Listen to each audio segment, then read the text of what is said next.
Hello friends, you're most welcome on my channel Biological Fact. Today I am going to start a topic structure of bacterial cell. चूँकि दोस्तों हम आपको bacterial cell के structure के बारे में पढ़ा रहे थे, तो स्ट्रक्चर ऑफ बैक्टीरियल सेल के अंतर्गत बैक्टीरियल सेल की संरचना के अंतर्गत हमने कुछ टॉपिक्स पे बात कर लिया था कल ही।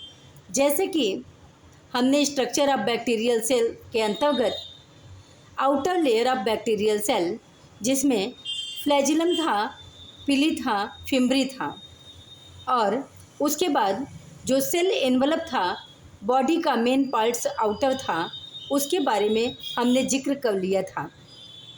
आज हम उसी क्रम में स्ट्रक्चर ऑफ बैक्टीरियल सेल के अंतर्गत पढ़ेंगे इंटरनल साइटोप्लाज्म। इंटरनल साइटोप्लाज्म के बारे में, बैक्टीरिया के बारे में आज हम डिस्कस करेंगे। तो यहाँ पर स्टार्ट करते हैं दोस्तों। हमने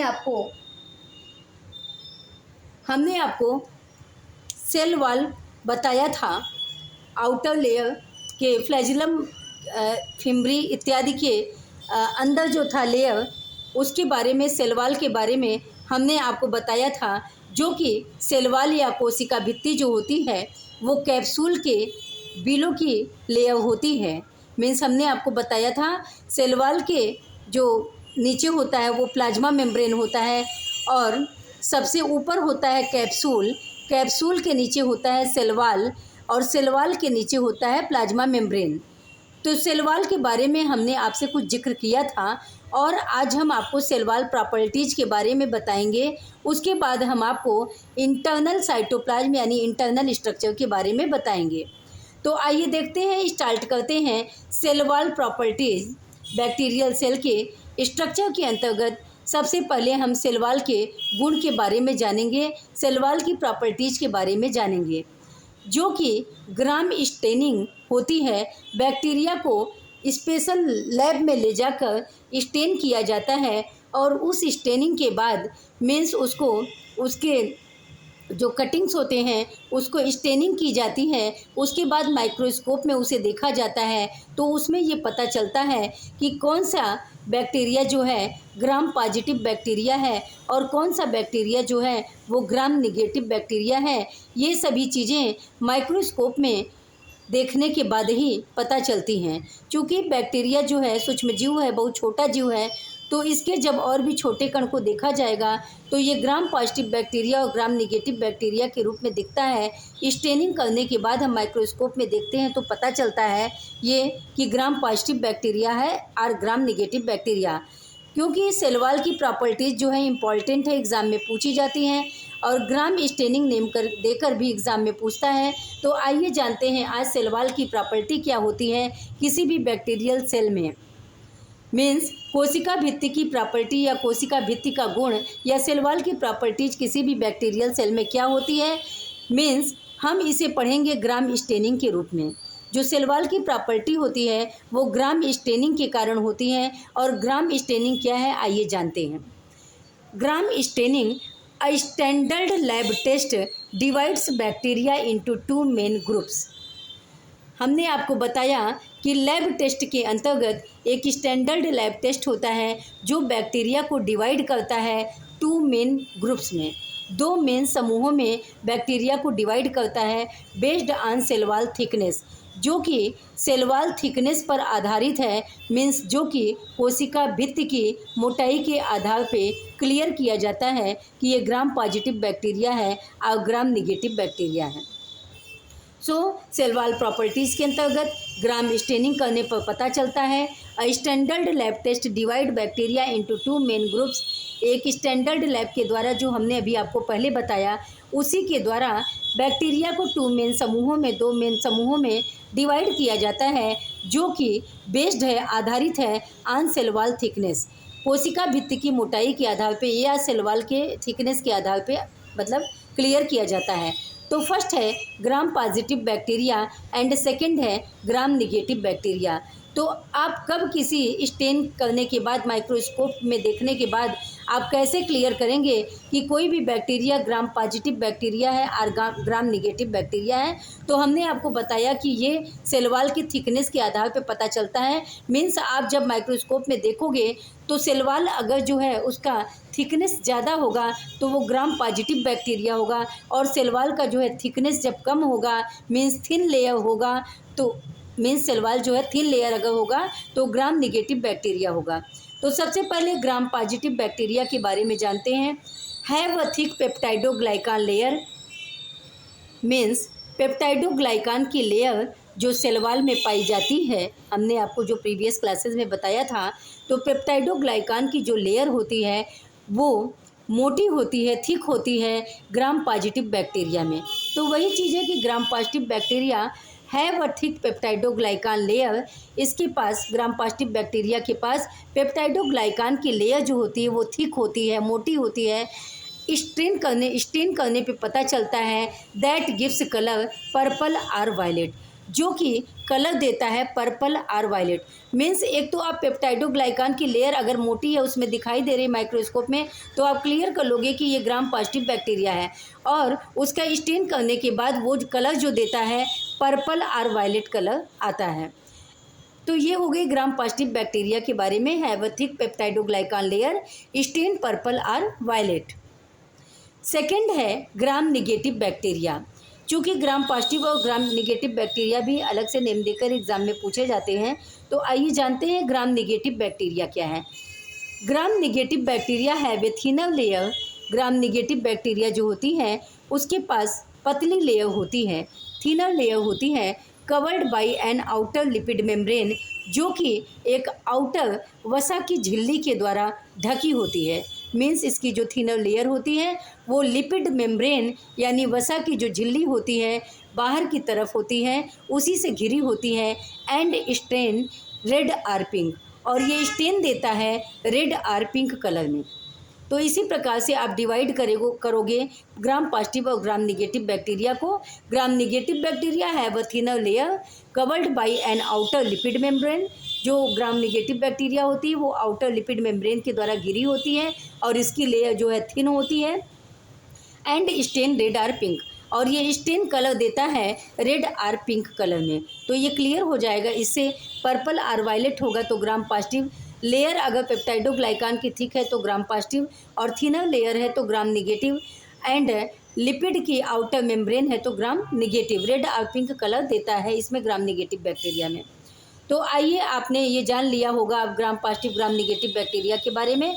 अब बात करते हैं आउटर लेयर और इन्वलप के बाद अब हम स्ट्रक्चर ऑफ बैक्टीरियल सेल में इंटरनल साइटोप्लाज्म के बारे में डिस्कस करेंगे। तो इंटरनल साइटोप्लाज्म जो होता है किसी भी बैक्टीरिया के केस में ये हम बात कर रहे हैं, इंटरनल साइटोप्लाज्म ऑफ बैक्टीरिया, किसी भी बैक्टीरिया का इंटरनल साइटोप्लाज्म कैसा होता है, इसमें कौन कौन से पार्ट्स से बने होते हैं इंटरनल साइटोप्लाज्म। सबसे पहले हम जानेंगे कि न्यूक्लियाइड से बने होते हैं। फर्स्ट नंबर न्यूक्लियाइड होता है इंटरनल साइटोप्लाज्म में, सेकेंड प्लाज्मिड्स होता है इंटरनल साइटोप्लाज्म में, और राइबोसोम्स पाया जाता है जो कि प्रोटीन फैक्ट्री कहलाता है। फोर्थ है इंक्लूजन बॉडीज़ पाई जाती हैं। तो सबसे पहले हम इंटरनल साइटोप्लाज्म ऑफ बैक्टीरिया में फर्स्ट पॉइंट जानेंगे न्यूक्लियाइड क्या होता है। न्यूक्लियाइड क्या होता है? Nuclide is an irregular, nuclide जो होता है हमने आपको फिगर से बताया था पिछली क्लासेस में, एन इर्रेगुलर एक अनियमित आकार का होता है। मीन्स इसका कोई निश्चित क्लियर शेप नहीं होता है। न्यूक्लियाइड जो होता है एक अनियमित शेप का होता है, इर्रेगुलर शेप का होता है। अनइनक्लोज्ड रीजन, जो कि खुले क्षेत्र में होता है, ये रीजन बंद नहीं होता है, अनइनक्लोज्ड होता है, ओपन क्षेत्र में होता है। Containing the cell's main genetic material, जो कि कंटेन करता है, जो कि बना होता है जेनेटिक मटेरियल से। जो न्यूक्लियाइड जो है ये मुख्य जेनेटिक मटेरियल से बना होता है। यूजुअली अ सिंगल सर्कुलर, जो कि सिंगल होता है, सर्कुलर होता है, गोलाकार होता है। Double stranded DNA molecule, double stranded DNA molecule का बना होता है। तो आप समझ गए होंगे कि ये double stranded deoxyribose nucleic acid molecule का न्यूक्लियाइड बना होता है। So nucleoid an irregular an unenclosed region containing the cell's main genetic material. Nucleoid जो होता है वो सेल के मेन जेनेटिक मटेरियल को, डीएनए मॉलिक्यूल को कंटेन करता है। Usually a single circular double stranded DNA molecule. जो डीएनए मॉलिक्यूल जो होता है सिंगल होता है और सर्कुलर होता है, और ये डीएनए मॉलिक्यूल जो होता है वो डबल स्ट्रैंडेड होता है। सेकेंड पॉइंट, इंटरनल साइटोप्लाज्म के अंतर्गत प्लाज्मिड्स आते हैं। प्लाज्मिड्स जो होते हैं वो डीएनए के छोटे छोटे खंड होते हैं जो कि वो बैक्टीरियल बॉडी के अंतर्गत फ्रीली मूव करते हैं। यहाँ पे जानते हैं प्लाज्मिड्स में स्मॉल, ये छोटी संरचनाएं होती हैं। प्लाज्मिड्स सर्कुलर गोलाकार होती हैं, इंडिपेंडेंट पीसेज ऑफ डीएनए, और ये डीएनए की मीन्स डीऑक्सीराइबोज न्यूक्लिक एसिड के स्वतंत्र पीसेज होती हैं। दे कैरी एडवांटेजियस जीन्स, जो कि लाभदायक जीन्स को कैरी करती हैं, मीन्स ले जाती हैं, such as those responsible for antibiotic resistance.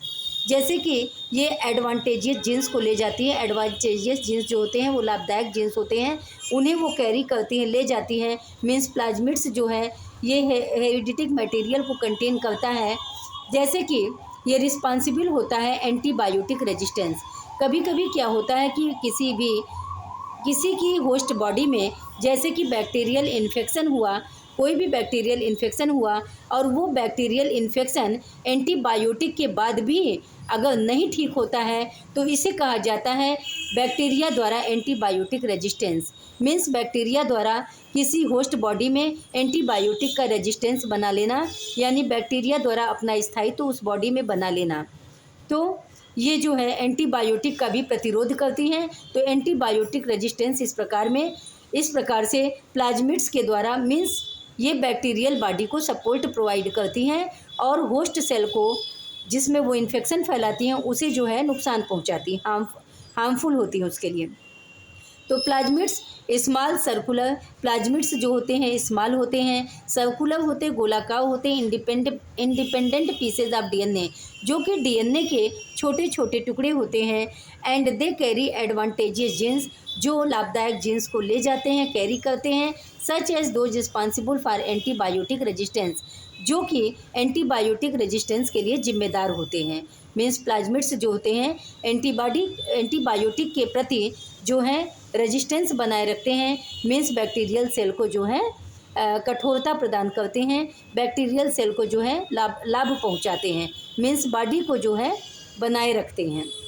तो वही चीज़ है such as those responsible for antibiotic resistance. ये अपनी बॉडी के लिए मीन्स बैक्टीरियल सेल बॉडी के लिए एंटीबायोटिक रेजिस्टेंस मतलब देते हैं। थर्ड पॉइंट है राइबोसोम्स।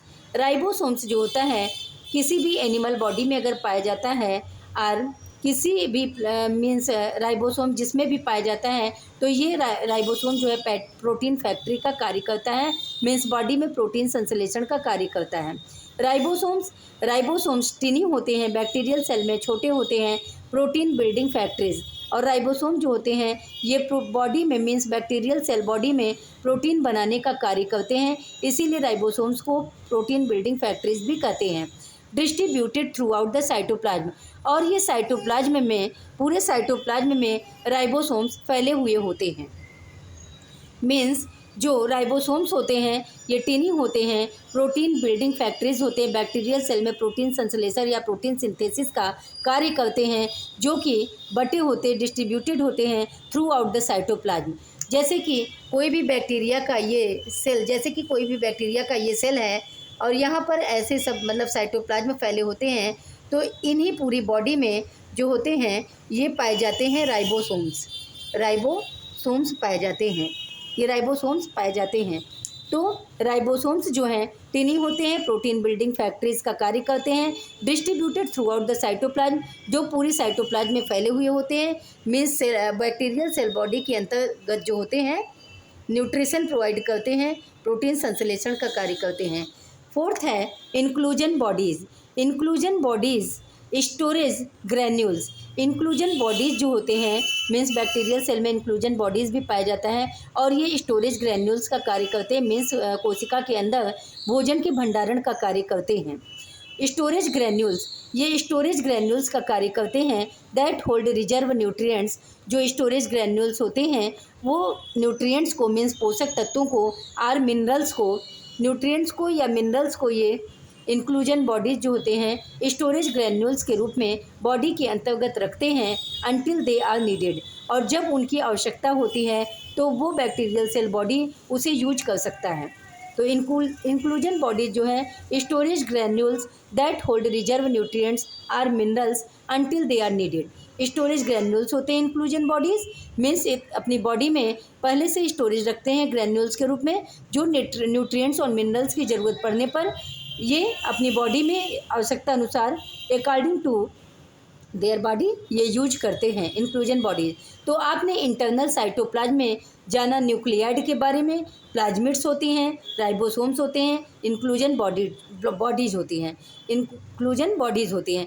तो किसी भी बैक्टीरियल सेल की संरचना में दोस्तों आपने आउटर लेयर जाना, मिडिल लेयर जाना, इंटरनल साइटोप्लाज्म में जाना।